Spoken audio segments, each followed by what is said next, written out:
is the good God's country. Founder of KAILASA, Paramashiva, and his 1008th incarnation, the Supreme Pontiff of Hinduism, Jagadguru Mahasannidhanam, His Divine Holiness, Bhagwan Nithyananda Paramashivam, is the reviver of KAILASA, the enlightened civilization, the greatest Hindu nation.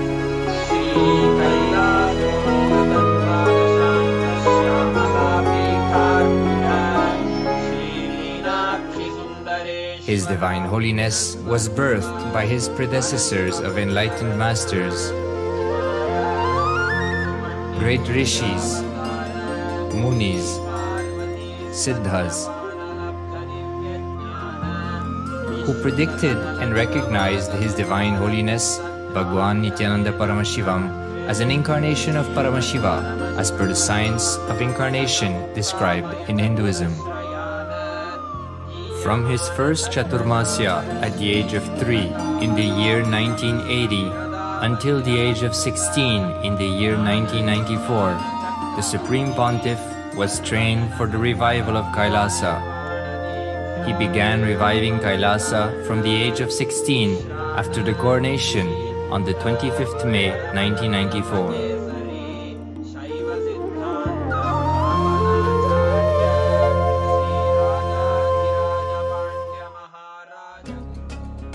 KAILASA that we see today is 26 years of sincere hard work of the reviver and Hindu diaspora all over the world.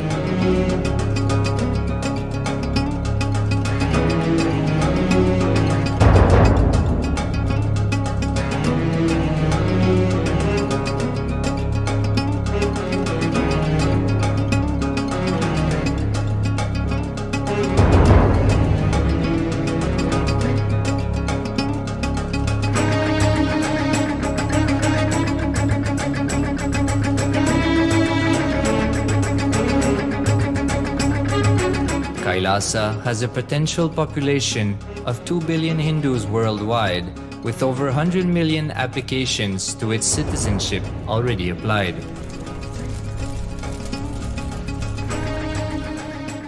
Hinduism has stood over 10,000 years as an enlightened civilization, has been a global beacon of spiritual and timeless wisdom, technology, culture.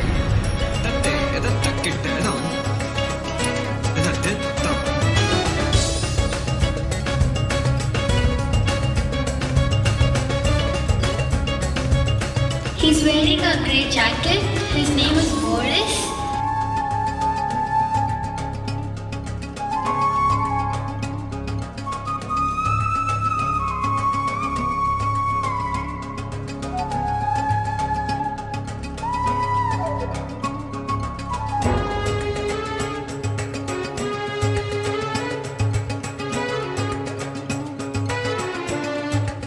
The world's ancient civilization produced more than 40% of the world's GDP.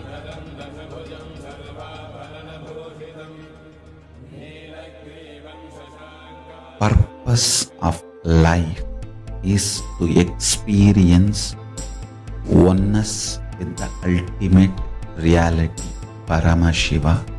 Life exists on the planet Earth for last 40 billion years, and 5 times life faced complete extinction on the planet Earth. But somewhere one DNA, one cell, living organism is thrown out of planet Earth, preserved inside a volcano rock.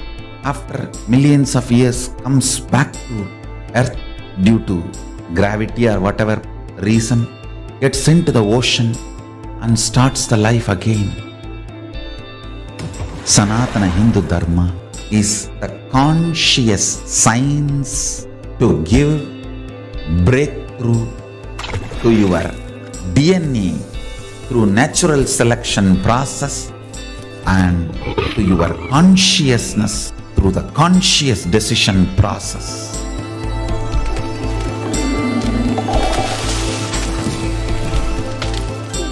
Sanatana Hindu Dharma is a sacred spiritual science. It is not bunch of do's and don'ts. No.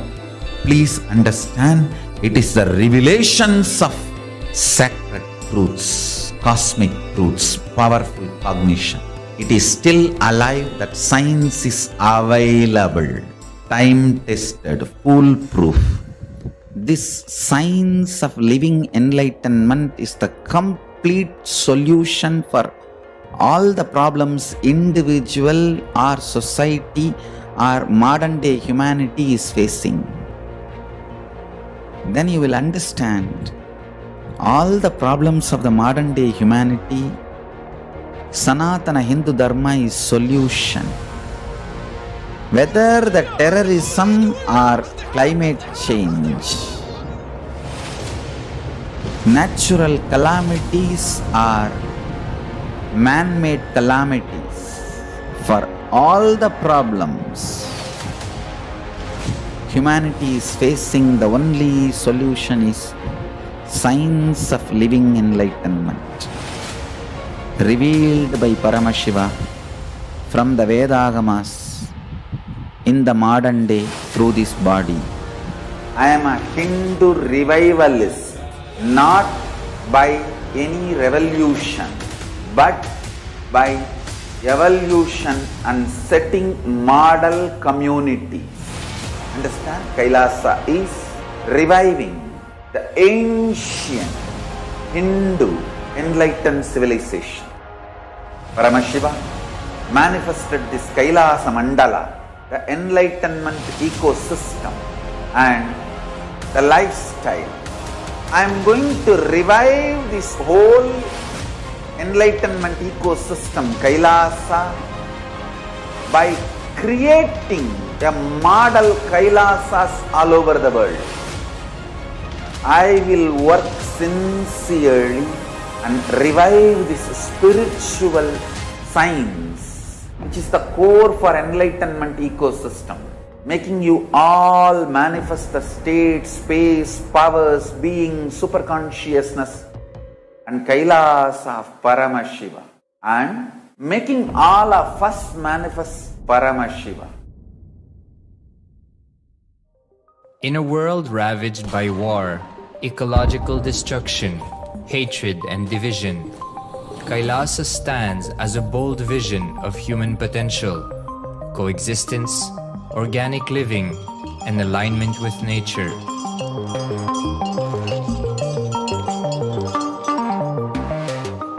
Over the past 50 years, the world has seen the creation of dozens of new countries, and so if anything, it would be odd not to see a new country formed in the 21st century. Without the protection of political legitimacy, there is an imminent danger that the great tenets, scriptures, and science of creating an enlightened civilization, which spanned 56 states, 200 kingdoms, 1700 samsthanas, and 10,000 sampradayas, will be forever lost to humanity. The Hindu diaspora are highly successful around the world. They formed a dispossessed diaspora who has been driven to other countries because they are unable to practice their religion authentically in their own country. They have flourished in countries where they have been allowed to settle with religious freedom. For example, in the United States, Hindus are the most educated and highest earning community, with 77% of them holding a bachelor's degree and 48% having an income of $100,000 or more. Although they are only 1% of the population, Hindus have launched 13.5% of the startups in the USA. They hold leadership, technical and creative positions in companies such as Microsoft, Google, Facebook, etc. This success has been repeated around the world, in the UK, Canada, Australia, etc. James Kirkup, in his 2015 Telegraph article says, British Indians are not just the most successful immigrant group in this country's recent history, but the most successful group of people, full stop. He continues, More extraordinary than the rise in numbers is how it has taken place so harmoniously and profitably for this country and those in it. British Indians, quite simply, are among the most industrious, accomplished, and credible amongst us. The best of British, if you like. The same article says that British Hindus are barely 2% of the population, but 12% of all the doctors. Australia and Canada have understood the ingredients of fast economic growth of the country and are doing everything to attract the educated, rich Hindu community. Hindus are the fastest growing migrant population in Australia. In 2017, 200% more Hindus have received invitation for Canadian Permanent Residency Program. Even now, the Hindu diaspora worldwide are the richest.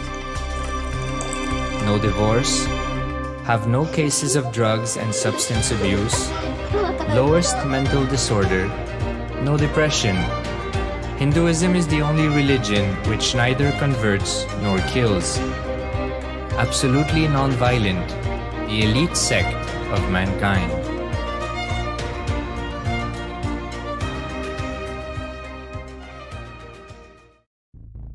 Because the Hindu diaspora worldwide and the Supreme Pontiff are successful in spreading their spiritual Hindu message of openness and inclusiveness against the forces of hatred and exclusivity, they have become the victims of relentless attacks by multi-armed apparatus of state power. Anti-Hindu forces, extremist caste, supremacist militant organization want a one ideology, Hinduism, under their exclusive domain.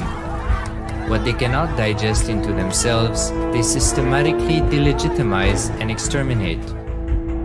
Lawfare, assassination attempts, character assassination of the Supreme Pontiff of Hinduism, Jagadguru Mahasannidhanam, His Divine Holiness, Bhagwan Nithyananda Paramashivam.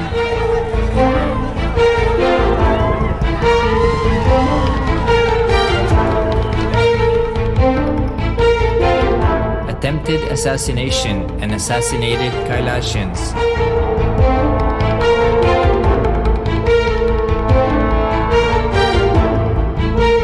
Sexual assaults and rape of female monks of Kailasa. Objectification. Character assassination.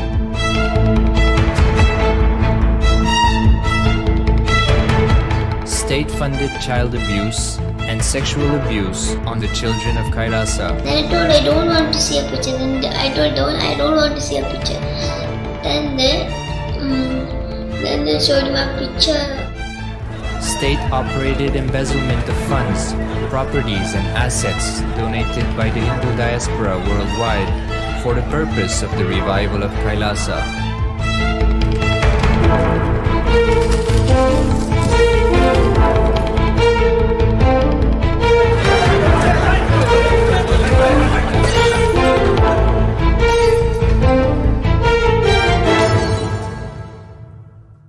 Since 1994 up to until now.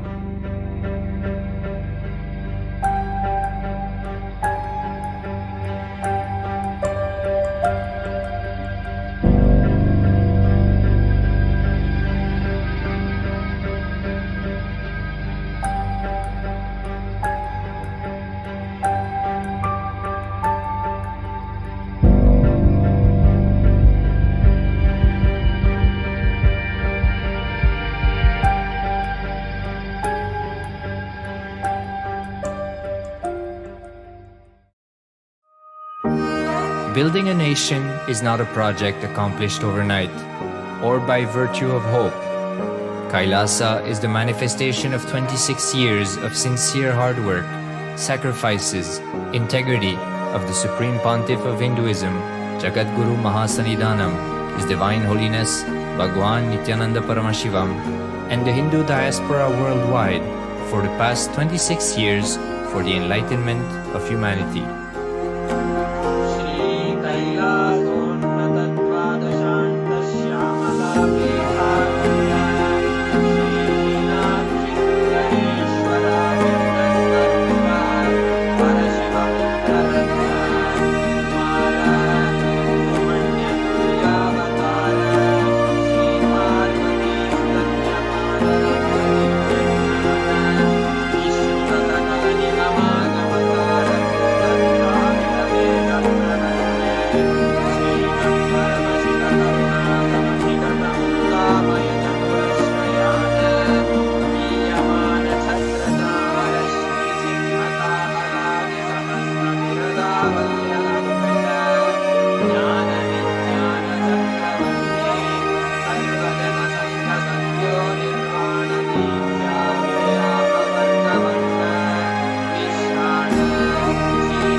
नित्यानन्दं परमसुखदं केवलं ज्ञानमूर्तिं द्वन्द्वातीतं गगनसदृशं तत्त्वमस्यादिलक्ष्यम् एकं नित्यं विमलमचलं सर्वदी साक्षिभूतं भावातीतं त्रिगुणरहितं सद्गुरुं Namami. Nityanam, everybody. We welcome each and every one of you for today's Parashakti Akashik readings, manifesting through the Supreme Pontiff of Hinduism, Jagat Guru Mahasannidhanam, His Divine Holiness Bhagavan Nithyananda Paramashivam. A few security measures from KAILASA's National Security Agency. Photography, video and audio recording of any kind is strictly prohibited. Please be on mute and be on camera. And if you need to step out due to some unavoidable situation, please inform the digital security officer. A few important cautions.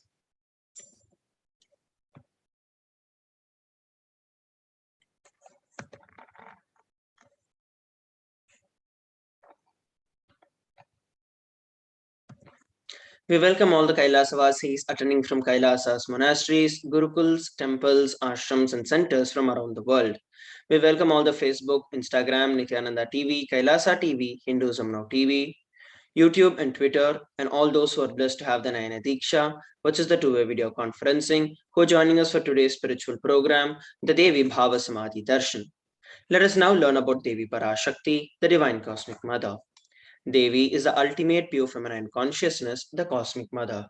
She is the source Shakti and it is her cosmic womb, the Brahmanda Yoni from which billions and billions of universes comes out and goes in.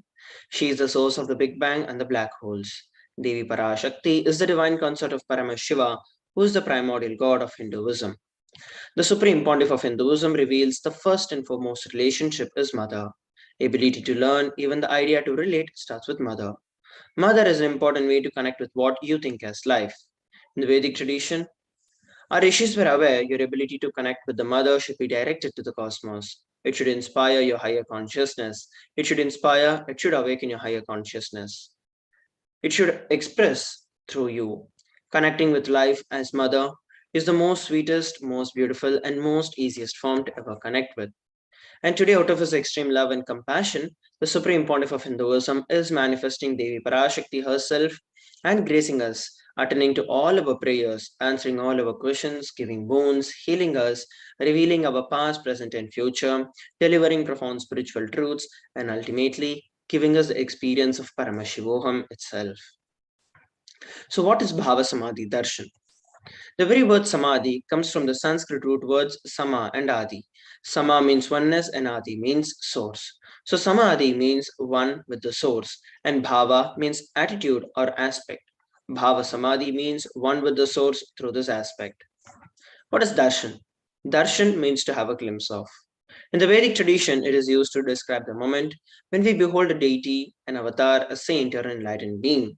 As just seeing such a being can cleanse karmas of lifetimes and create a deep and lasting transformation in the receiver. Darshan is a powerful superconscious vibration that is present around an avatar at all times. An avatar simply radiates darshan just as the sun continuously radiates light. The auspicious moment when you are able to catch it becomes the moment of darshan for you, raising you to the next level of superconscious breakthrough, like hitting the reset button on your being. Let us now learn about the science of Bhava Samadhi Darshan. The divine cosmic beings are real and they manifest from Kailasa, which is the enlightened time-space zone, through the deities and incarnations.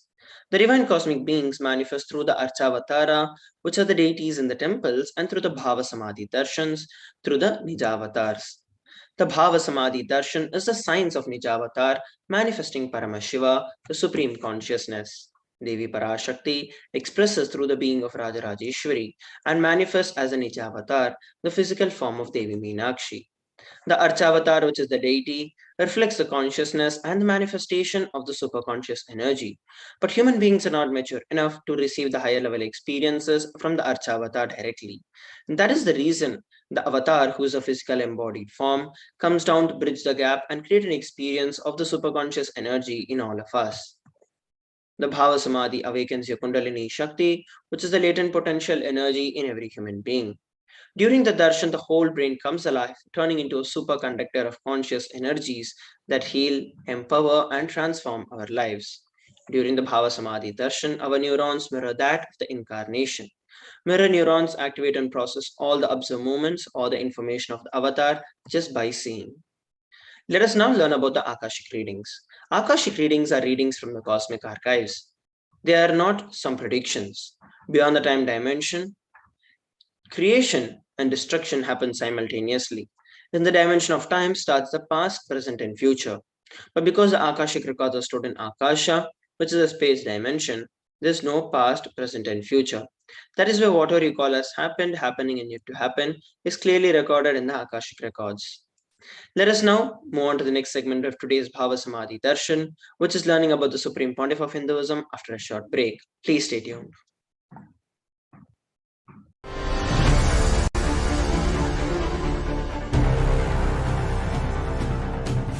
Time itself is nothing but your decision to struggle with the same rut.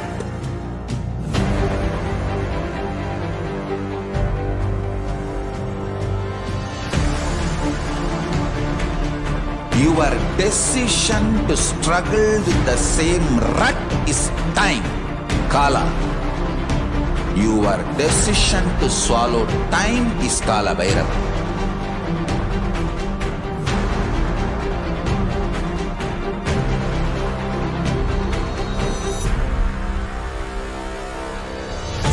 Stand. Be a conscious woman or man. Be conscious being.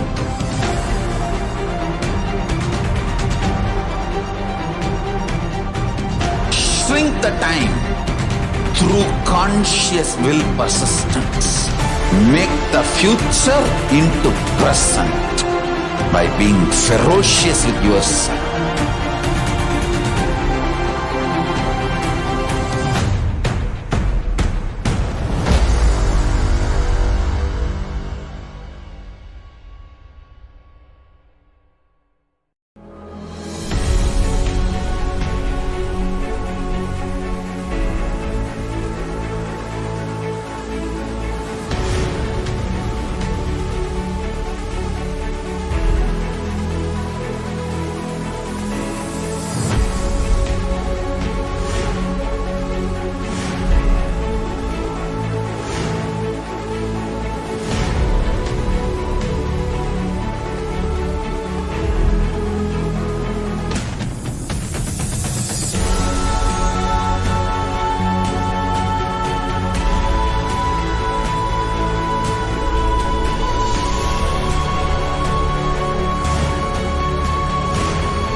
Just be alive for next 3 years. Don't die within next 3 years.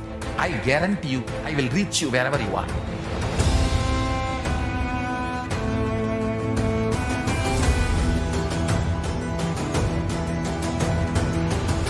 Be alive, somehow be alive for next 3 years.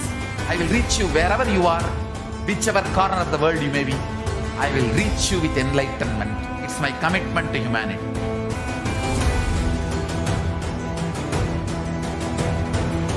I'm going to empower, enlighten each and every one of you with the fuel and energy of the parallel universe.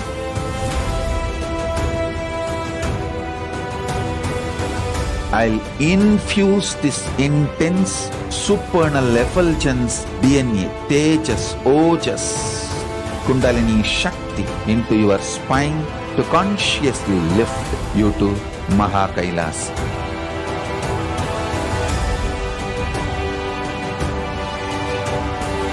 It is irreversible permanent enlightenment, irreversible power manifestation, irreversible permanent empowerment.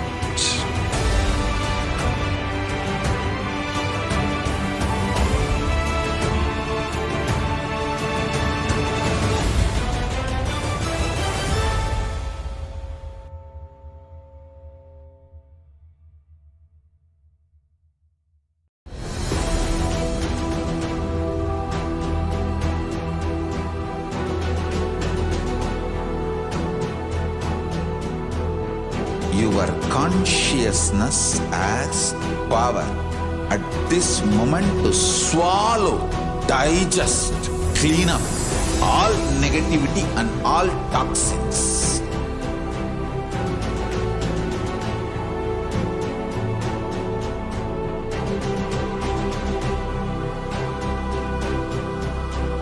Develop a powerful will persistence.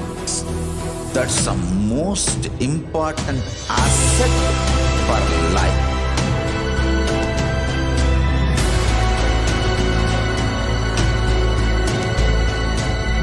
I am not giving you some life positive blah blah. I am giving you the facts of life. I am triggering your consciousness.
I am your Guru. I will make you enlightened. It's my commitment.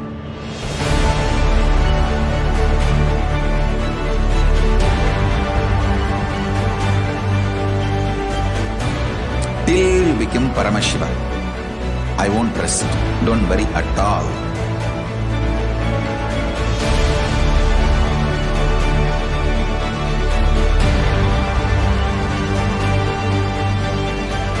To all my disciples, I give you this as a boon.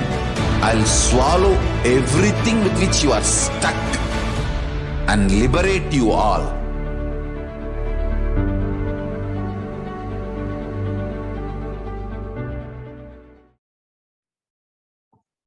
Nithyanam, everybody, welcome back.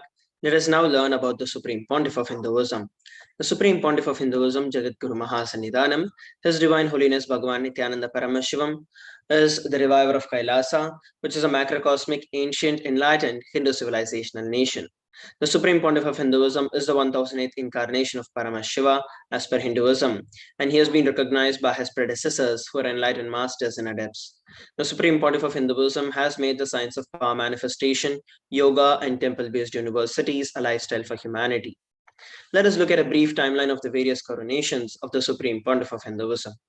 Before 1981, he was identified as the 1008th incarnation of Paramashiva by spiritual adepts and enlightened masters at the age of less than 3. In the year 1981, he was initiated into Bala Sannyas and Chaturmasya at the age of 3.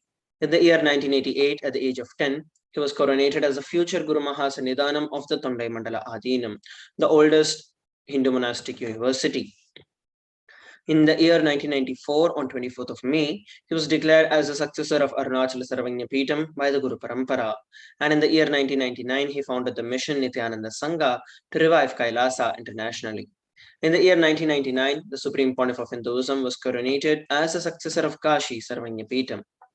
Here are the photographs taken of the various gurus of the Adi Arunachala Sarvanya Peetham, such as Yogi Yogananda Puri, Isaki Swamigal, Mata Vibhudananda Puri, and presently the Supreme Pontiff of Hinduism. And these are the photographs taken when the Supreme Pontiff of Hinduism founded the mission Nithyananda Sangha to revive Kailasa internationally. And here are the photographs taken when the Supreme Pontiff of Hinduism was coronated as the successor of Kashi Sarvanyapeetham at the age of 21. In the year 2002, the Supreme Pontiff of Hinduism founded the Adi Kailasa Sarvanyapeetham on 4th of November. And on 1st of January 2004, he was declared as the successor of Bhaginagara, the Sripura Sarvanyapeetham. And on 31st of December 2004, he was declared as the incumbent emperor of the Suryavamsa Surangi Samrajyam of the Suryavamsa lineage. Here are the photographs taken when the Supreme Pontiff of Hinduism founded the Adi Kailasa Sarvanyapeetham at the age of 24. And here we are looking at the photographs that were taken when the Supreme Pontiff of Hinduism was declared as the successor of Bhaginagara, the Sripura Sarvanyapeetham at the age of 26.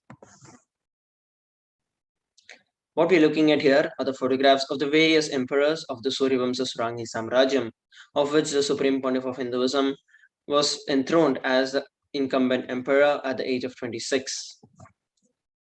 In the year 2007, the Supreme Pontiff of Hinduism was declared as the Guru Mahasannidhanam of the Adi Pallava Sarvanyapeetham, following which the same year he was also declared as the Mahamandaleshwar of Mahanirvani Akhada. And in the year 2012, he was coronated as the 293rd Jagat Guru Mahasannidhanam of Kailasonatha Shamalapita Sarvanyapeetham, the oldest Hindu papal state and the monastic kingdom. These are the photographs taken when the Supreme Pontiff of Hinduism revived the Adi Pallava Sarvanyapeetham at the age of 29. And what we are looking at here are the photographs of the Supreme Pontiff of Hinduism being coronated as the 293rd Jagat Guru Mahasannidhanam of Kailasonatha Shamalapita Sarvanyapeetham. In the year 2013, the Supreme Pontiff of Hinduism was officially coronated as the Mahamandaleshwar, the supreme spiritual head of Mahanirvani Akhada, the largest apex monastic order and the youngest Mahamandaleshwar. And in the year 2013, he was declared as the Acharya Mahamandaleshwar of Atal the oldest monastic order in Hinduism by Acharya Mahamandaleshwar, Sukhdevanandaji, the then incumbent spiritual head. And in the year 2014, he was coronated as the Guru Mahasannidhanam of the Tanjavur Adinam. These are the photographs taken when the Supreme Pontiff of Hinduism was officially coronated as the youngest Mahamandaleshwar of the Mahanirvani Akhada at the age of 35 in 2013. What we are looking at here are the photographs that were taken when the Supreme Pontiff of Hinduism was coronated as the Guru Mahasannidhanam of the Tanjavur Adinam. In the year 2014, the Supreme Pontiff of Hinduism was coronated as the Guru Mahasannidhanam of the Tiruvarur Adinam, Vedaranyam Adinam and the Panchanadi Kulam. And these are the photographs of the gurus that happen in the Tiruvarur Adinam. And here are the photographs of the various gurus of the Vedaranyam Adinam.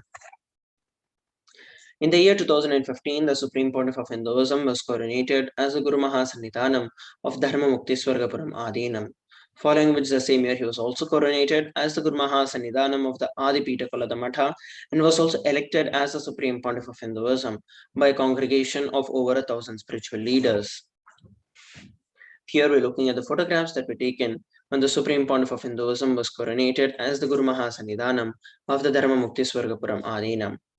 What we're looking at here is also the photographs of various gurus that happen in this lineage, such as Srila Sri Argya Tiruchittrambala Desigar, Srila Sri Vaidyalinga Desigar, and Srila Sri Dandapani Desigar, after whom the Supreme Pontiff of Hinduism is the current Guru Mahasannidhanam. These are the photographs that were taken when the Supreme Pontiff of Hinduism was coronated as the successor and the Guru Mahasannidhanam of the Adipita Kolada Matha at the age of 37. Here we are looking at the photographs that were taken when the Supreme Pontiff of Hinduism was elected as the Supreme Pontiff of Hinduism by a congregation of over 1,000 pontiffs and Hindu leaders. Let us now move on to the next segment of today's Bhava Samadhi Darshan, which is learning about the various global initiatives by the Supreme Pontiff of Hinduism after a short break. Please stay tuned.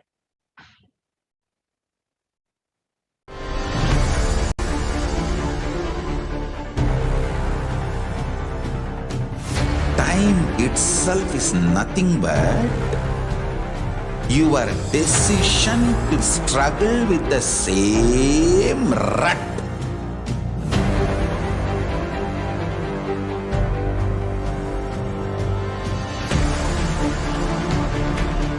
Your decision to struggle with the same rut is time, Kala. Your decision to swallow time is Kala Bhairava.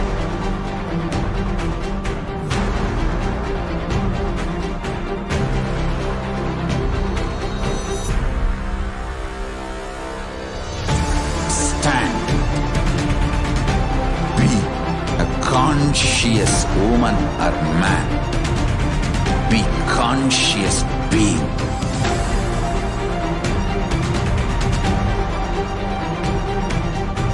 Shrink the time through conscious will persistence. Make the future into present by being ferocious with yourself.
Just be alive for next 3 years. Don't die within next 3 years.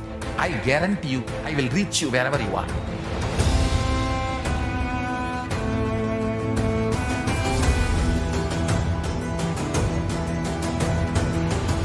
Be alive, somehow be alive for next 3 years.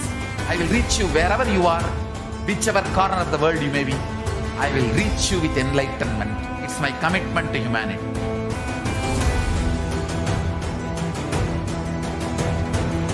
I'm going to empower, enlighten each and every one of you with the fuel and energy of the parallel universe.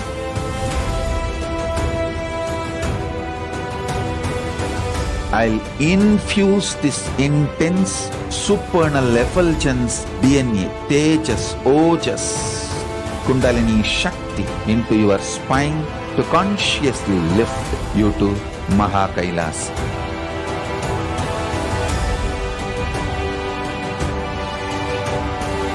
It is irreversible permanent enlightenment, irreversible power manifestation, irreversible permanent empowerment.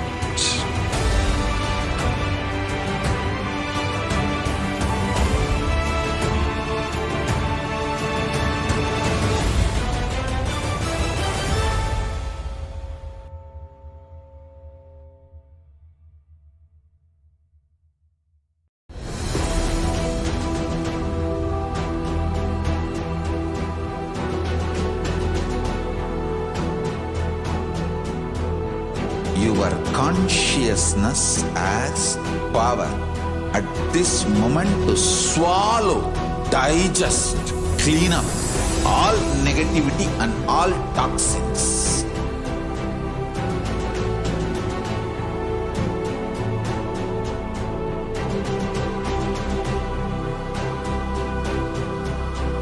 Develop a powerful will persistence. That's the most important asset for life.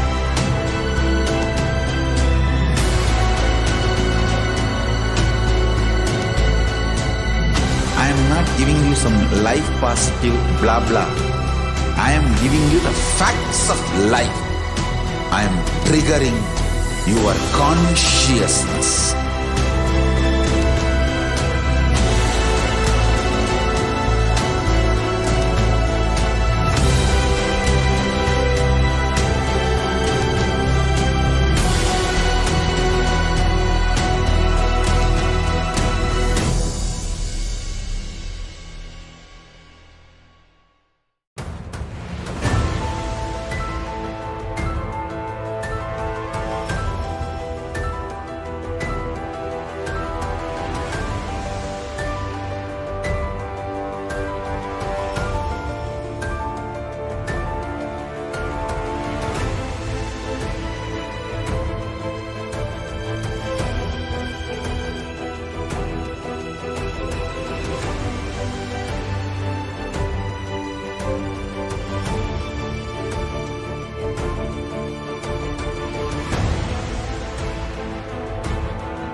I'm your Guru.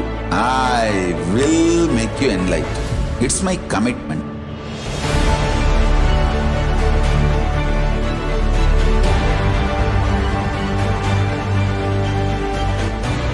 Till you become Paramashiva, I won't rest.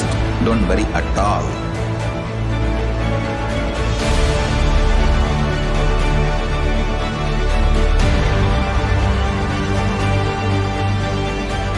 To all my disciples, I give you this as a boon. I'll swallow everything with which you are stuck and liberate you all.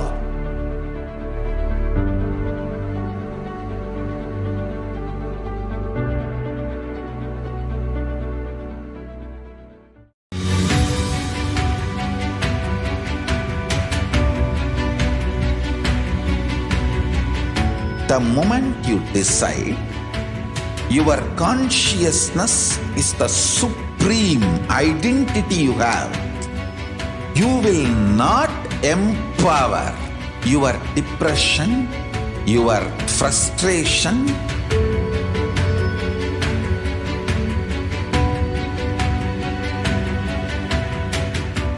deal your problems, whether it is simple headache or depression, or the worst suicidal patterns, or life negativity, only through consciousness. Don't go for any other solution.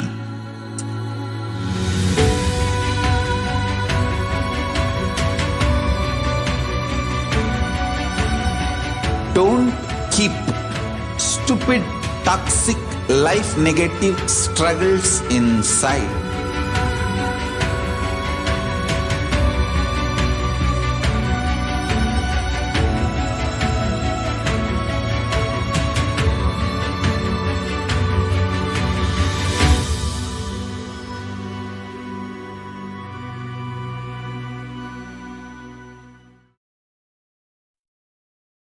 Nithyanam, everybody, welcome back.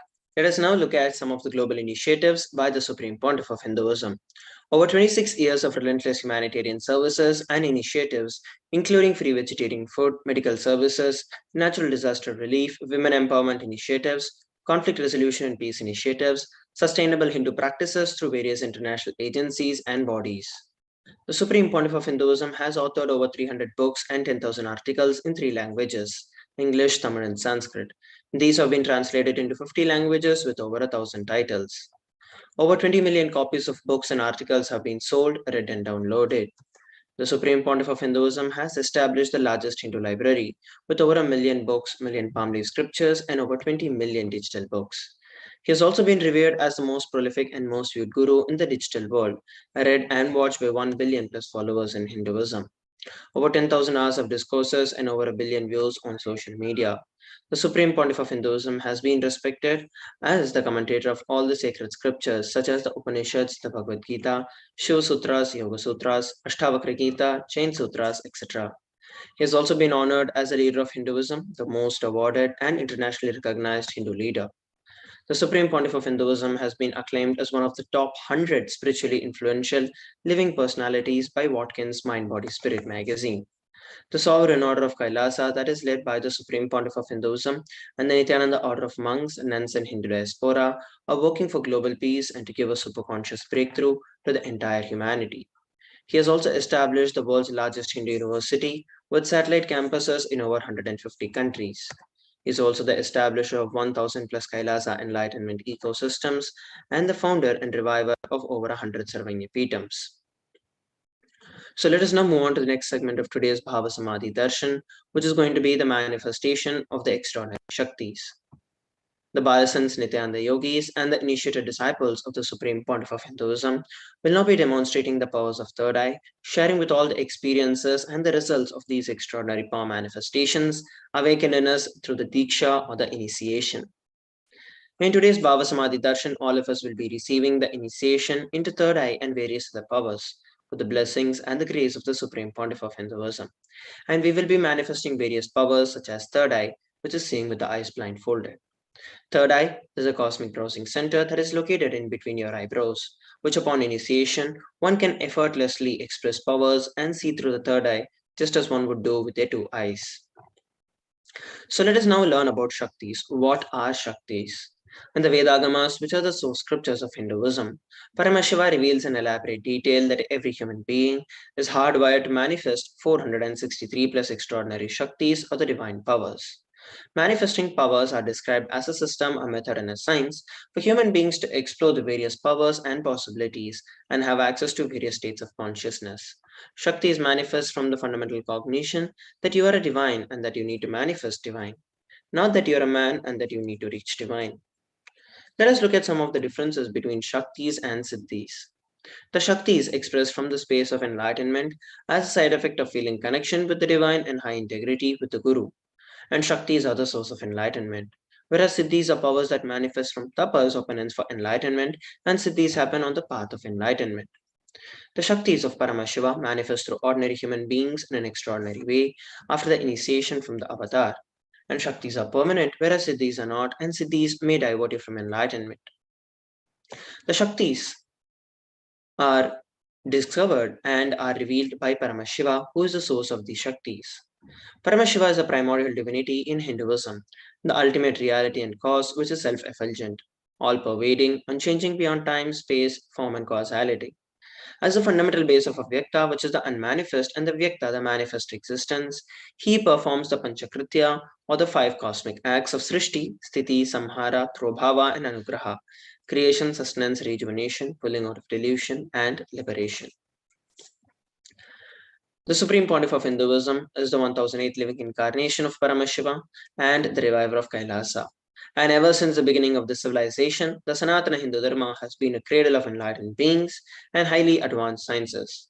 It was where the science of enlightenment and powers was lived and taught as a lifestyle. And for the very first time in the modern day, the Supreme Pontiff of Hinduism is reviving these yogic sciences and transmitting it to the world at a record-breaking pace never accomplished before. The knowledge and the science of manifesting these Shaktis are passed on from one generation to the next through the Diksha or the initiation from the enlightened Gurus. The Supreme Pontiff of Hinduism, being recognized as an incarnation at a very young age, was trained and taught these sciences to revive the initiations and the knowledge repositories for billions to manifest the science of power manifestation from the disciplines of Vedanta, Tantra, Sri Vidya, Yoga and Yogic powers, Mantra Shastra, Siddha Vidya, science of Aushadha, Advaita and Bhakti Yoga, Paramashivoham and Paramashivoham. So how do we awaken these divine Shaktis in us? Every ultimate truth, which is the Jnana, when it is mapped into our consciousness, which is the Prajna, manifests as the power and possibility of every being. Let us now look at a beautiful video on the science of initiation. Diksha is the direct transfer of spiritual energy by an enlightened being through look, word, or touch. The traditional Vedic book Navaratneshwara states, Sarva samapi dikshanam muktihi phalama avirodhat bhavantyeva prasangyastu bhuktayaha. The main benefit of all initiations is moksha, enlightenment. As a side effect, health, wealth, leadership, and well-being happen. And in Rudrayamala Tantra, Shiva says, Devi Diksha Vihinasya na siddhihi na cha sadgatihi tasmat sarva prayatnena guruna dikshito bhavet. The one who is not initiated does not attain liberation nor a better future. So by all efforts, one should get initiated by Guru. What is the science of initiation? Neuroscience has proved that the process of initiation floods the brain with energy. This is the superconscious energy of Kundalini, our own highest inner potential energy. As the Kundalini flows from the thalamus to the cortex, it sets up a powerful energy loop within the brain, which awakens the latent, non-mechanical parts which we have never used before. With increasing levels of coherence, the whole brain comes alive, turning into a superconductor of conscious energies that heal, empower, transform our lives, bliss and fulfillment. Initiation creates high awareness, visualization, creativity. It also slows the aging process and improves the immune system. Kundalini awakening, healing experience, levitation, teleportation, materialization. Experience the power of initiation. We saw a beautiful video on the science of initiation. Let us now look at how this science of power manifestation is authenticated through the four aspects of evidences or the pramanas. The first is the Shastra Pramana, which is the eternal and unchangeable truths that are revealed in the source scriptures. The next is the Apta Pramana, experiences and the results of Aptas or authorities of Hinduism, the Vedic rishis and scientists who have time tested and verified the science. The next is the Atma Pramana, which is the personal experience of the Supreme Pontiff of Hinduism. And the fourth is the Pratyaksha Pramana, empirical evidence from observation and scientific experimentation. The Vedagamas is a living applied science. Vedas are the ultimate superior authority for Hindus. Vedas are the pure science where the ultimate truths are explained, and Agamas are the scriptures where the applied technology, the applied science is expanded. The Vedas and Agamas, together called as the Vedagamas, are given the status of Shruti as they are directly revealed by Paramashiva. They are the ultimate, the eternal, and unchangeable truths. A reference that is cited from these Shastras or the source scriptures is called as the Shastra Pramana. So let us now get ready to witness a very unique and exciting demonstration of the power of third eye. Today we're going to be manifesting the power of body scanning. So those of you who would like to experience this power of body scanning can go over to our social media platform and put a message.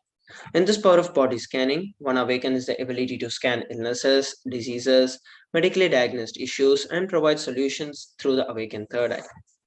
The Shastra Pramana, which is the scriptural reference for this power manifestation, is given in the Vijnana Bhairava Tantra, Sutra 54. Swadehe jagato vapi sukshma sukshmatarani cha tattvani yani nilayam dhyatvante vyajyate para. Bhagavan Paramashiva says, cognize deeply that from the subtle to the subtlest constitutive principles of your whole body or of the whole universe simultaneously consist of the essential reality. They are being absorbed in their source cause, which is Paramashiva. By the experience of such restful awareness, one becomes complete from all thoughts, and the ultimate universal divine power, Paradevi, Adi Shakti is revealed, and the supreme power manifestation happens. And here we're looking at the Apta Pramana. Terayar was a Siddha and one of the prominent disciples of Agatya. One day, a man suffering from severe headache comes to Agatya for healing. Agatya uses the power of body scanning and identifies the root cause of the headache. He reveals that there is a small tere, which is a type of frog sitting in the person's brain. Agatya immediately instructs his disciple, Teraya, to perform an open head surgery and to remove the frog. After the surgery is completed, the person is healed and cured of the headache, and thus he gained the name Teraya. And here we're looking at the Atma Pramana. On 22nd of December 2019, the Supreme Pontiff of Hinduism revealed how he uses the power of body scanning. Paraphrasing his words, only when I had the multiple compound hand fracture, I was forced to go for surgery and therefore for medical checkups related to that. At that time, they detected heavy metal quantity in my different organs. It was revealed that I had been poisoned without our knowledge. I used diagnostic methods instead of medical facilities to study the body condition due to the poisoning. Through the body conditioning, body scanning, I found out what the problems, imbalances had happened, and where the balance had to be done. I used allopathy as a second opinion to verify my findings. And here we're looking at the Sakshi Pramana, the experiences and the results of these power manifestations happening through the initiated disciples of the Supreme Pontiff of Hinduism. So let us now enter into the power manifestation. Today we're going to be manifesting the power for Gurich. So I'll be chanting the Mahavakya now and connecting myself in the space of oneness with Swamiji, and then sharing with every one of you whatever Swamiji is revealing to me. Om Nithyananda Paramashivoham. Om Nithyananda Paramashivoham. Om Nithyananda Paramashivoham.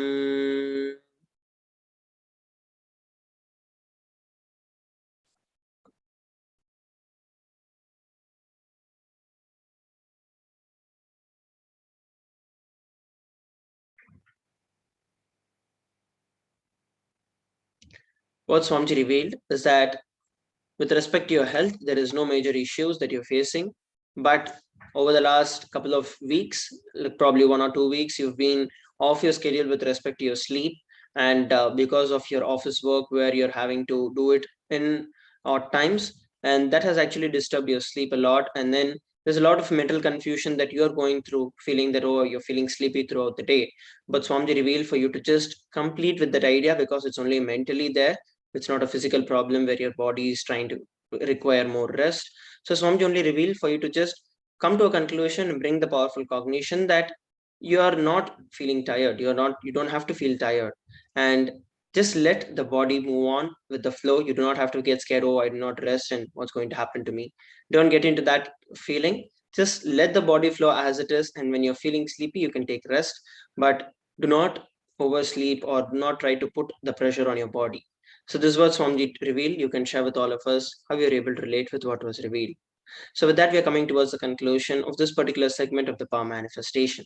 Let us now move on to the next segment of today's Bhava Samadhi Darshan after a short break. Please stay tuned.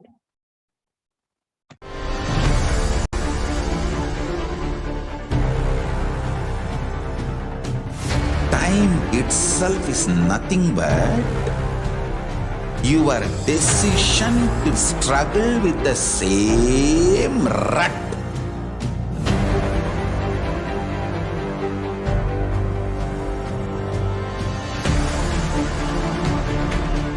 Your decision to struggle with the same rut is time, Kala. Your decision to swallow time is Kala Bhairava.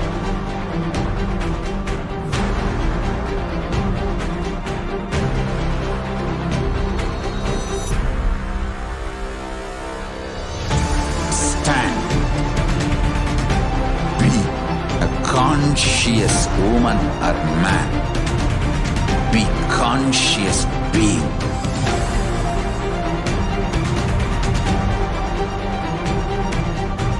Shrink the time through conscious will persistence. Make the future into present by being ferocious with yourself.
Just be alive for next 3 years. Don't die within next 3 years. I guarantee you, I will reach you wherever you are.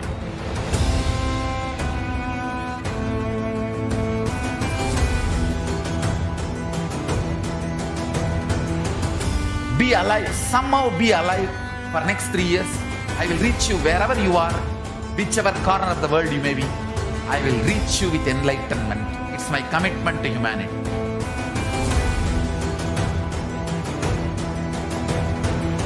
I'm going to empower, enlighten each and every one of you with the fuel and energy of the parallel universe.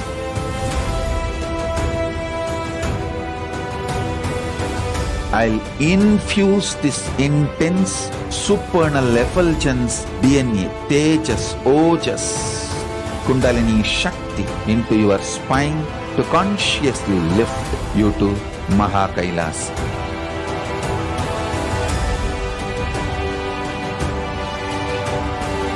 It is irreversible permanent enlightenment, irreversible power manifestation, irreversible permanent empowerment.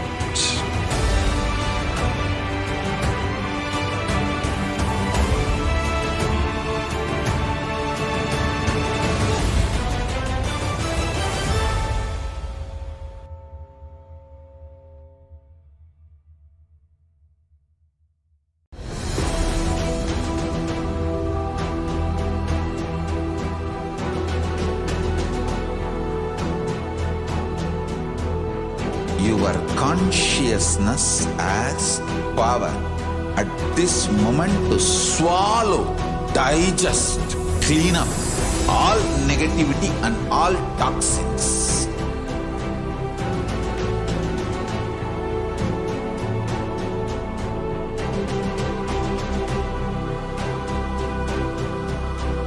Develop a powerful will persistence. That's the most important asset for life.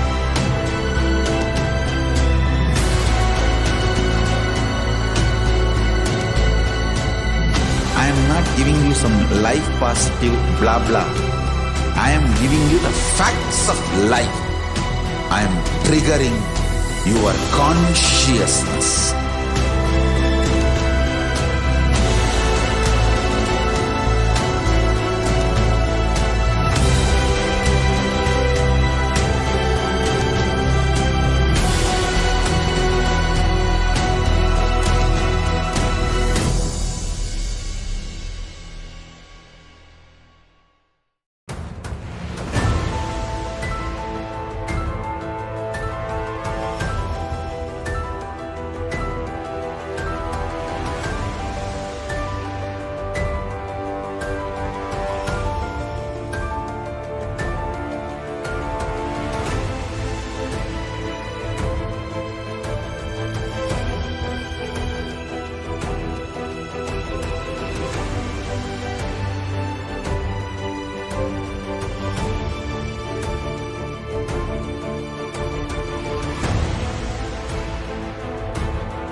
I am your Guru. I will make you enlightened. It's my commitment.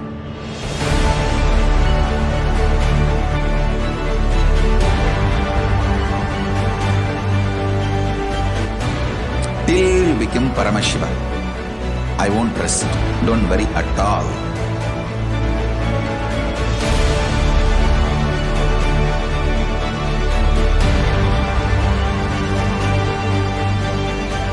To all my disciples, I give you this as a boon. I'll swallow everything with which you are stuck and liberate you all.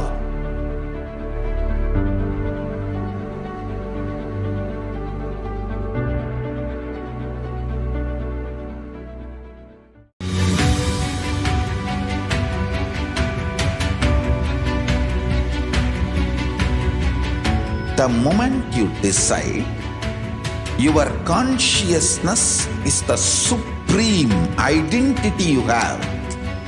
You will not empower your depression, your frustration,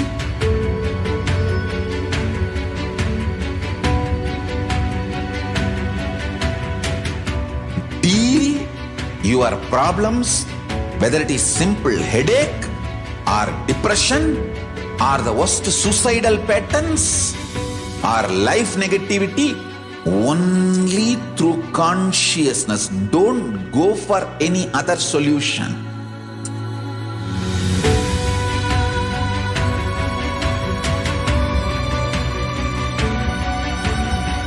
Don't keep stupid toxic life negative struggles inside.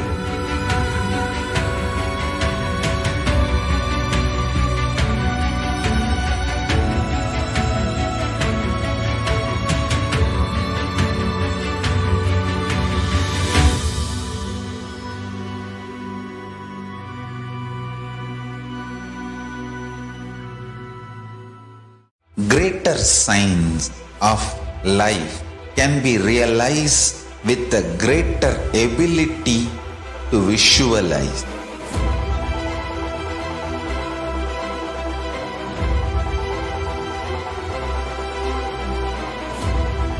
Greater signs is the equivalent word for Hinduism.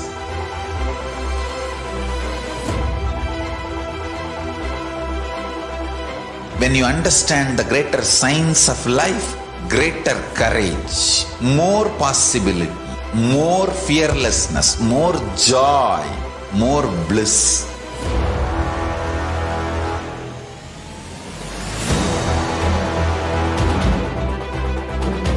When you visualize Paramashiva with 25 heads, 75 eyes, 50 hands, your consciousness becomes ferocious, and that ability to visualize, you will get involved in everything deeply.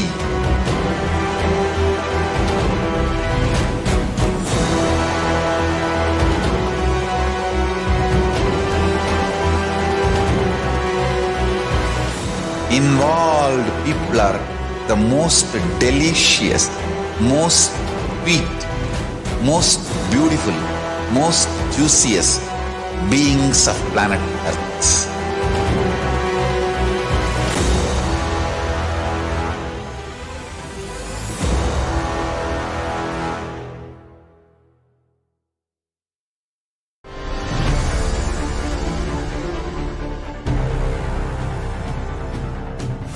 Time itself is nothing but your decision to struggle with the same rut.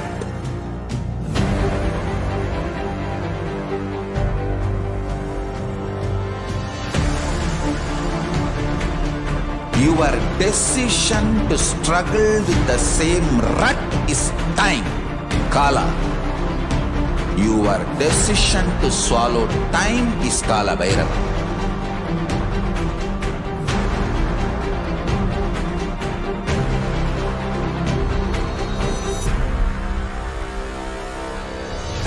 Stand. Be a conscious woman or man. Be conscious being.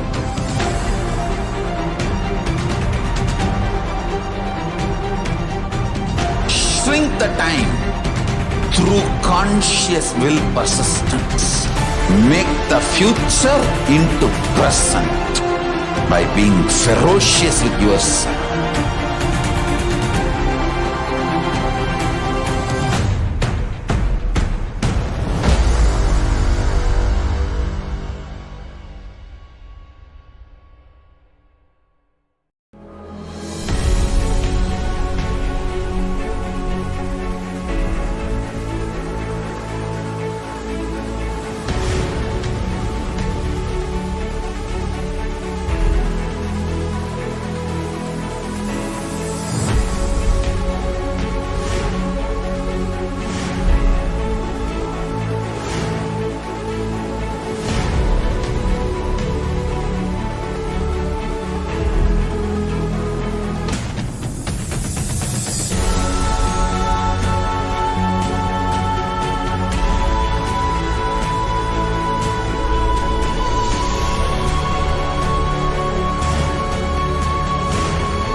Just be alive for next 3 years. Don't die within next 3 years.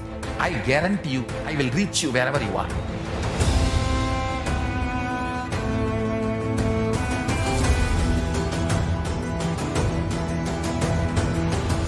Be alive, somehow be alive for next 3 years. I will reach you wherever you are, whichever corner of the world you may be. I will reach you with enlightenment. It's my commitment to humanity.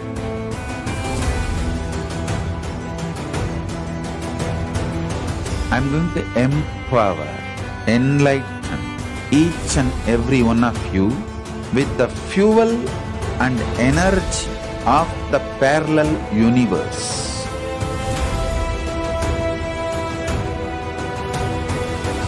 I'll infuse this intense supernal effulgence DNA, Tejas, Ojas, Kundalini Shakti into your spine to consciously lift you to KAILASA.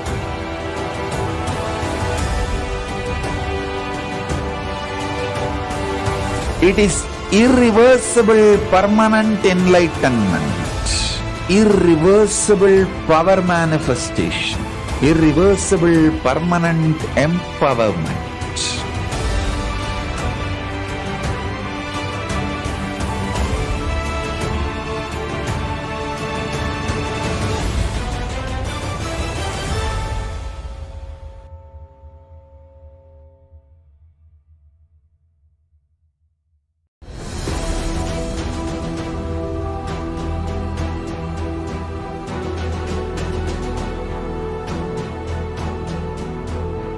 Your consciousness as power at this moment to swallow, digest, clean up all negativity and all toxins.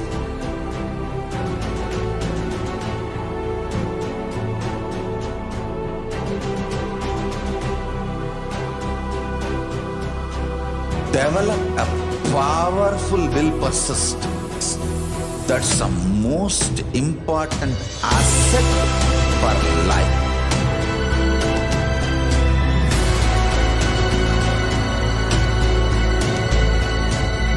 I am not giving you some life positive blah blah.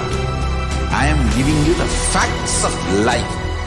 I am triggering your consciousness.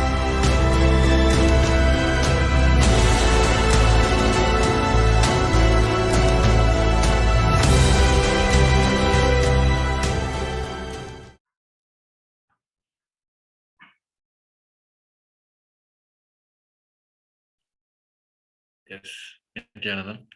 Welcome back to Divi Parashakti, Akashik reading preparation. So in this segment, we're going to see the very manifestation of Divi Parashakti as the Nija avatar of Supreme Pandu of Hinduism. And we're going to see how we can prepare ourselves to receive Divi Parashakti. And we're going to have the wonderful revelation from the Divi Parashakti also. So let us enter into the segment.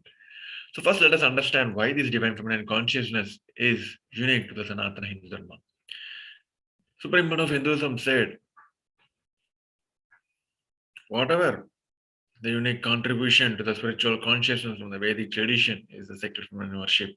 Because even if everything from what Vedic tradition gave is lost, then just if this sacred tradition is there, the sacred feminine tradition is there, then the whole thing can be revived because that is the seed. And Hinduism has at least 10,000 sampradayas. Subsets, even for some reason, even if we lose all the sampradayas, if we keep this one sampradaya, the Devi worship remains, the whole thing can be brought back because everything is centered on this one, the mother worship.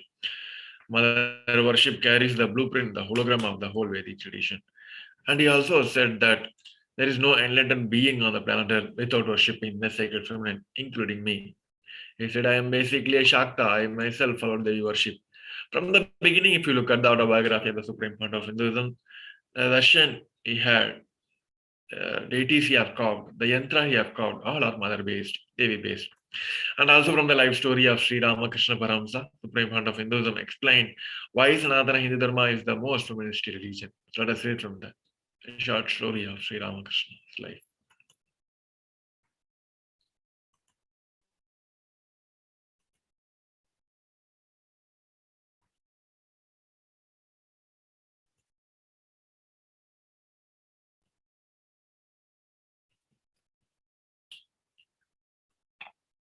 Hinduism is the most feministic religion, I tell you. In Hinduism, not just religion, even the Hindu economy, Hindu social system, everything is feminist. The women-centered, everything is feminist. When time comes, I'll try to reveal more details about it. How the woman is the foundation of Hindu civilization. They formed the basis of Hindu civilization. Someone asked Ramakrishna when he was in deathbed. Literally, everyone knows that he is going to leave the body soon. I should not use the word deathbed for the great incarnations like him. They never die, but the time to leave their body.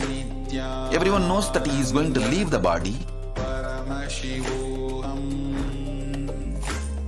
Close, sincere devotees of him, they come and ask him, Bhagavan, how can you leave the body so soon? Still, you have not trained enough people to continue your mission. Only few boys are trained and they are too young. He smiles and says, one woman is enough to carry my mission. She is already trained. Sharada Devi. She is trained enough. She will be the foundation from which this Ramakrishna Sampradaya, this whole civilization, revival will start. And that's true. It is she, Parashakti, Jagat Janani, Sharada Devi. She formed the foundation for this whole Ramakrishna Sampradaya to flower. I tell you, in Hindu civilization, spirituality, religion, Hindu economy, everything is centered on mother, on women.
Yes. Sri Ramakrishna Paramasa, he also said that Shiva is a Brahman, but Devi has the key to reach the Brahman. Unless Shiva opens, nobody can reach. He added with the beautiful description of the house scene, saying, even though the husband is the owner of the house, the key to the house will be on the hip of the mother. So either we have to fall at the feet of the mother or the small sons of the mother. Only they can touch the place, the hip of the mother, and remove the key. So nobody else can touch. So either we have to surrender, or people who are closer to them, only they can access and get the key. Here, the Dhyana Sloka from the Lalita Sahasranamam has beautifully clarified about the very manifestation, the physical form of Devi Parashakti. The translation of the verse goes on as, I meditate upon the great empress. She is red in color and her eyes are full of compassion. And holds the nose, the globe, the bow, and the flowery arrows in her hand. She is surrounded on all sides by powers such as anima of our race, and she is self within me. So now let us understand Devi Parashakti in the cosmic language. Devi Parashakti is the ultimate pure feminine consciousness. She is the cosmic mother. It is her cosmic womb from which billions and billions of universe comes out and goes in. She is the source where the Big Bang and the black hole goes on. Parashakti is the source Shakti, source energy, source power from which all of us are came, in which all of us are even now, in which all of us are going to merge. And out of her extreme love and compassion, Devi Parashakti herself is manifesting as the embodied form, as a Nija avatar of Supreme Pontiff of Hinduism. And she is continuously gracing us, answering all our questions, attending to each one of our prayers, giving blessings, boons, revealing the past, present, and future, delivering the profound spiritual truths. And ultimately, she is giving us the experience of Paramashivoham itself. Now we're going to watch a short video where Devi Parashakti herself, in her very own words, gave her the introduction and the purpose of her manifestation. Let us read from the Devi Parashaktis.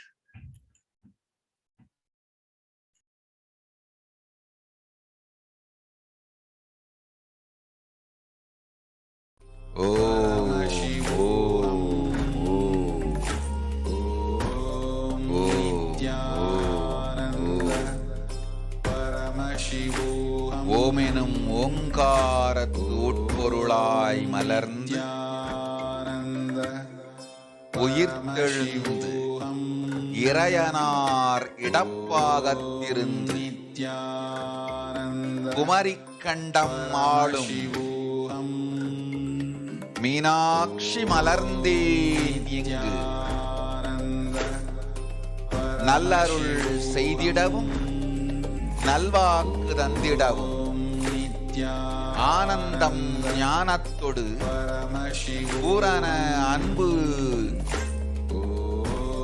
ஏகம் அநேகமாய் ஆகிய இப்புலகிற்கு பரமசிவன் ஞானம் தர வந்தேன் Parasakthi Meenakshi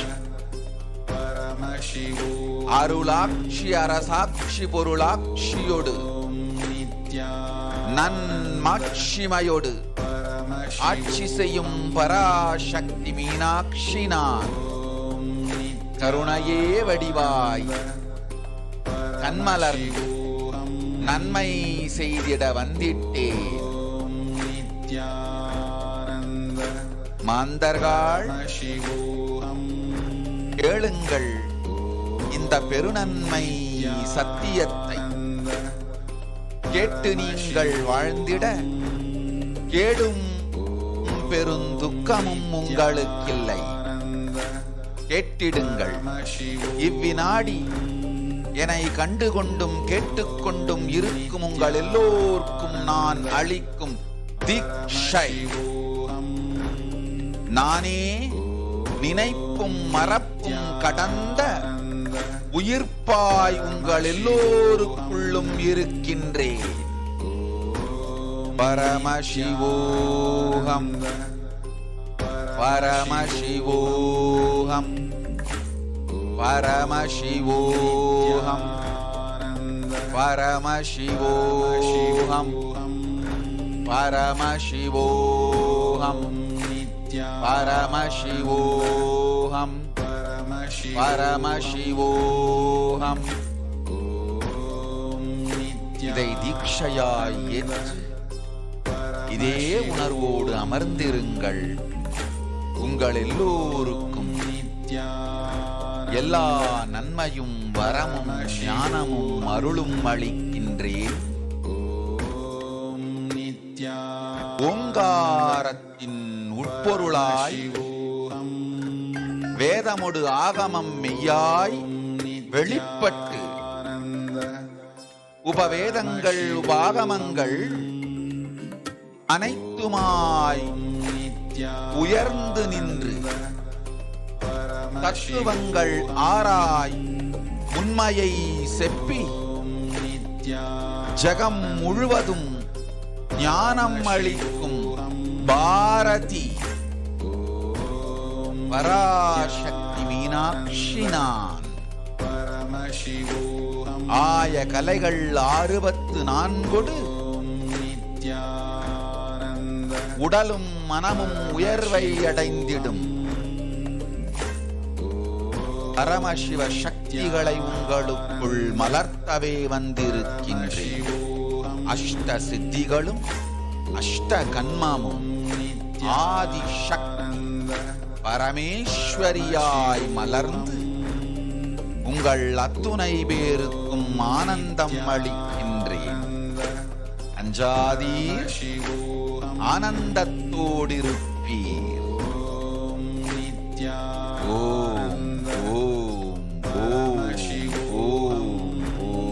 Hrim, Om Hrim, Om Hrim, Om Hrim, Om Hrim, Om Hrim,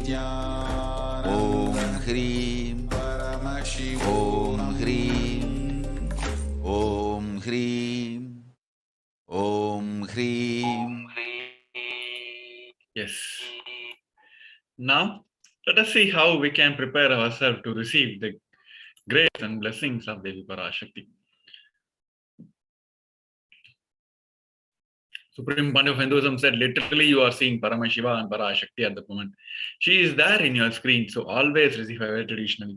Keep 2 betel leaf, 1 banana, 1 betel nut, 1 coin in front of the screen and watch Devi Parashakti. This coin is considered a traditional dakshina in the Hindu tradition. It can be any value. In India, it can be even 1 paise. In US, it can be even 1 cent also.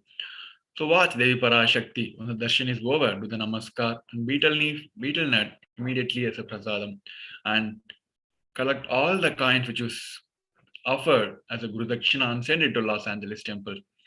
These rituals will break your monotonous unconscious mentality, lifestyle, remind you and rise you to the powerful cognitions. It may look small, but in few days, you will see how it adds value to your sentiment. You literally start feeling she is there, so you won't take Bhava Samadhi Darshan for granted. All these rituals will break your monotonous unconscious behaviors also. So now we're gonna see the science, the sacred science, which is Supreme One of Hinduism revealed to all of us the Mahapanchabhuta Yoga to prepare the grace and blessings of Devi Parashakti, to prepare our body to receive the grace and blessings of Devi Parashakti. So let us read from the Supreme One of Hinduism.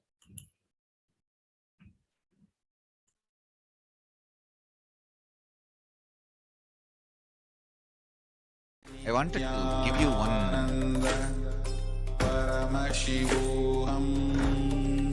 sacred secret to all of you. Do this Panchabhuta Yoga. See, whenever you want to ask any question to Devi and receive the answer, on that day, do this Panchabhuta Yoga. Means, apply only mud on the body and take bath. Don't apply any chemical on the body to take bath. Just that human means that anthill mud. Only that apply on the body and take bath. Don't apply anything else. That is mud. Earth part, earth component. Second, water. Drink only water that day. Don't eat, drink, don't do anything other than drinking water. When you come for the Parashakti, Akashik reading, at least for a few hours prepare yourself. Maybe 10 hours ahead. Just drink only water and keep yourself active. Third, the fire in your stomach should be allowed to burn without any food dumped on it. Just the pure fire. You can chant Omkara, intensify it, or Mahavagya, Ajapa Japa, but pure fire, no food, nothing. The pure fire should be encouraged. And just be in the free air, open space, breathing the whole sky. At least few hours before. And intensely unclench to get the power of the space, Akasha. See, listen. Akasha is an intense energy. Just like the other bhutas, like earth, water, fire, air. The Akasha also is a pure consciousness. It is intelligence, living energy. Once you start unclenching, you manifest Akasha's energy in you, consciousness in you. So do this Panchabhuta Yoga. Your questions will be surely answered immediately by Parashakti. If you just do this Panchabhuta Yoga and come for the Devi's Akashik reading, she will simply answer your questions. I'll repeat. Apply the anthill mud and take bath, or even clay. Don't use any other chemical. Take bath just with the mud. Second, drink only water. No other food or juice, at least for 10 hours ahead. If possible, that whole day. Third, intensify the Agni in your stomach without dumping any food on it. Just through the Omkara, Ajapa, Japa, ignite it, intensify it. Fourth, walk around and breathe in an open space, at least for a few hours before. Fifth, try to unclutch as intensely as possible to receive the Akasha energy, Chitambara, that energy of cosmic space. With this Panchabhuta Yoga, come to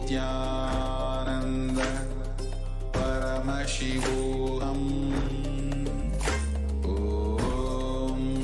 Nithyananda Paramashivoham. Nithyananda Paramashivoham. Nithyananda Parashakti's Akashik reading. Surely she will answer your questions. Yes. With that, we'll be moving on to the next segment where we're going to see the revelations given by the Parashakti. Here in this segment, first we're going to have one of the revelations given by the Parashakti for the devotees who asked how to save ourselves from this pandemic. And we're going to have the discussion about how this got manifested and how it is happening now in this world, especially in this pandemic world. And we're going to see the solutions given by Devi Parashakti also. So first let us listen to the Devi's revelations. Nithyananda Paramashivoham. Paramashivoham. Nithyananda Paramashivoham. Nithyananda Paramashivoham. Nithyananda Paramashivoham. Nithyananda Paramashivoham. Nithyananda Paramashivoham. Nithyananda Paramashivoham. Nithyananda Paramashivoham. Nithyananda Paramashivoham.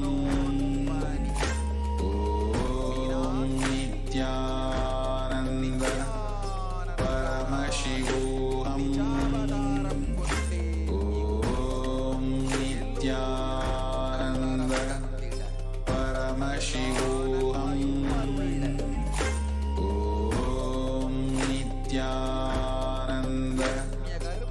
Paramashivoham.